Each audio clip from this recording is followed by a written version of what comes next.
Assalamualaikum warahmatullahi wabarakatuh. Alhamdulillahirrabbilalamin. Wabihi nasta'inu ala umurid dunya wa din. Wassalatu wassalamu ala asrafil anbiya ya mursalin Sayyidina ya maulana Muhammadin sallallahu alaihi wasallam. Sebelumnya perkenalkan, nama saya Erna Suluciana dengan NPM 101200022 dari kelas C3 Manajemen Universitas Teknologi Digital.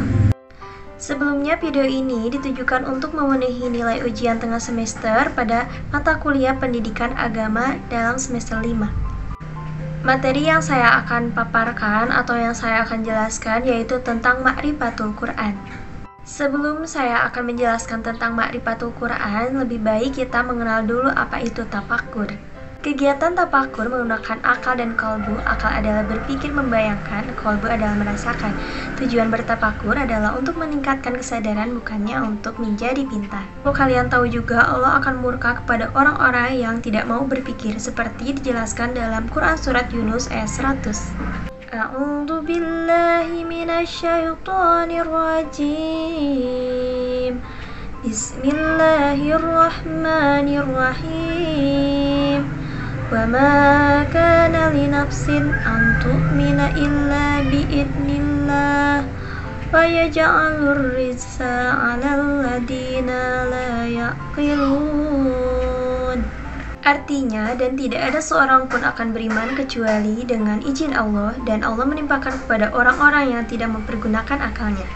Kesempatan kali ini saya akan menjelaskan tentang Ta'rifatul Quran. Yang pertama yaitu ada kalamullah. Menurut bahasa, kalamullah adalah dua unsur kata lafaz, yaitu kalam dan Allah. Al-Quran diturunkan secara mutawatir, maksudnya adalah secara berturut-turut dan berangsur-angsur. Al-Quran diturunkan kepada Nabi Muhammad melalui malaikat Jibril. Adapun sejarah Al-Quran yaitu yang disebut Nuzulul Quran. Nuzul adalah turun-turunnya Al-Quran terdiri dari 3 tahapan, yaitu yang pertama, Al-Quran turun secara sekaligus dari Allah ke Lauhul Mahfuz, yaitu suatu tempat yang merupakan catatan tentang segala ketentuan dan kepastian Allah, disebut dalam surat Al-Buruj ayat 21-22 yang artinya, bahkan yang didustakan mereka ialah Al-Quran yang mulia yang tersimpan dalam Lauhul Mahfuz. 2. Al-Quran diturunkan dari Lauhul Mahfuz ke Bait Al-Izzah, yaitu tempat yang berada di langit dunia. Sebagaimana firman Allah dalam surat Al-Qadar ayat 1 yang artinya, sesungguhnya hanya kami yang menurunkannya adalah Al-Quran pada malam kemuliaan. 3. Al-Quran diturunkan dari Bait Al-Izzah ke dalam hati Nabi dengan jalan berangsur-angsur sesuai dengan kebutuhan.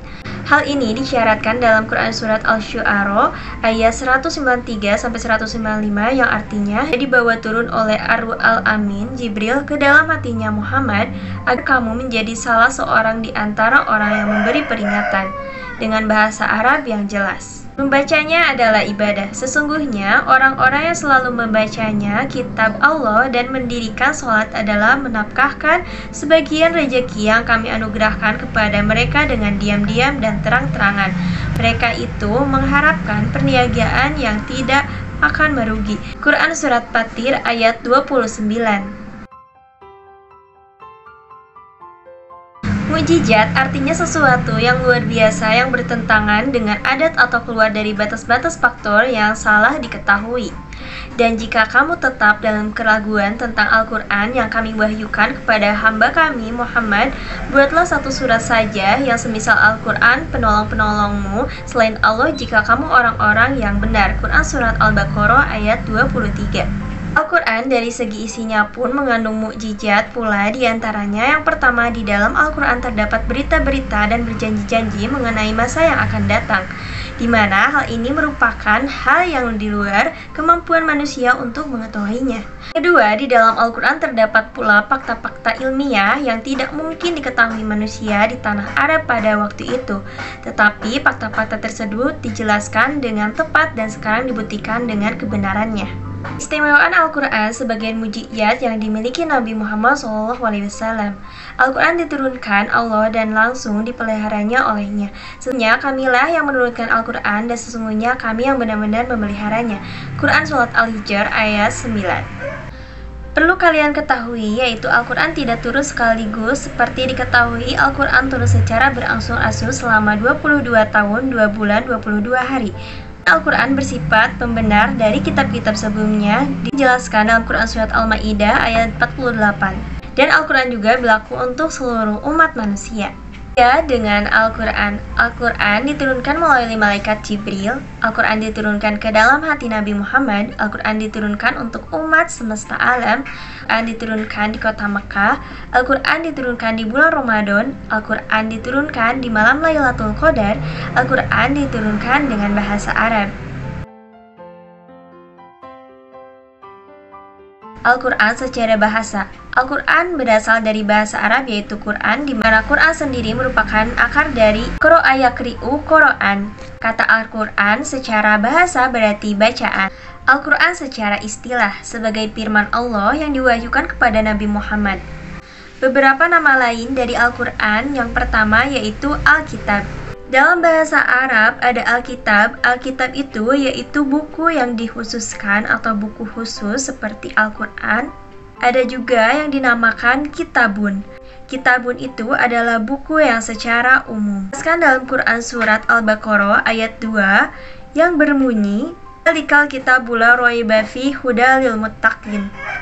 Yang artinya, kitab atau Al-Quran ini tidak ada keraguan padanya, petunjuk bagi mereka yang bertakwa.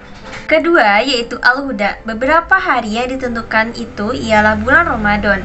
Bukannya yang di dalamnya diturunkan permulaan Al-Quran sebagai petunjuk bagi manusia dan penjelasan-penjelasan mengenai petunjuk itu, dan pembeda antara hak dan yang batil. Quran Surat Al-Baqarah ayat 185.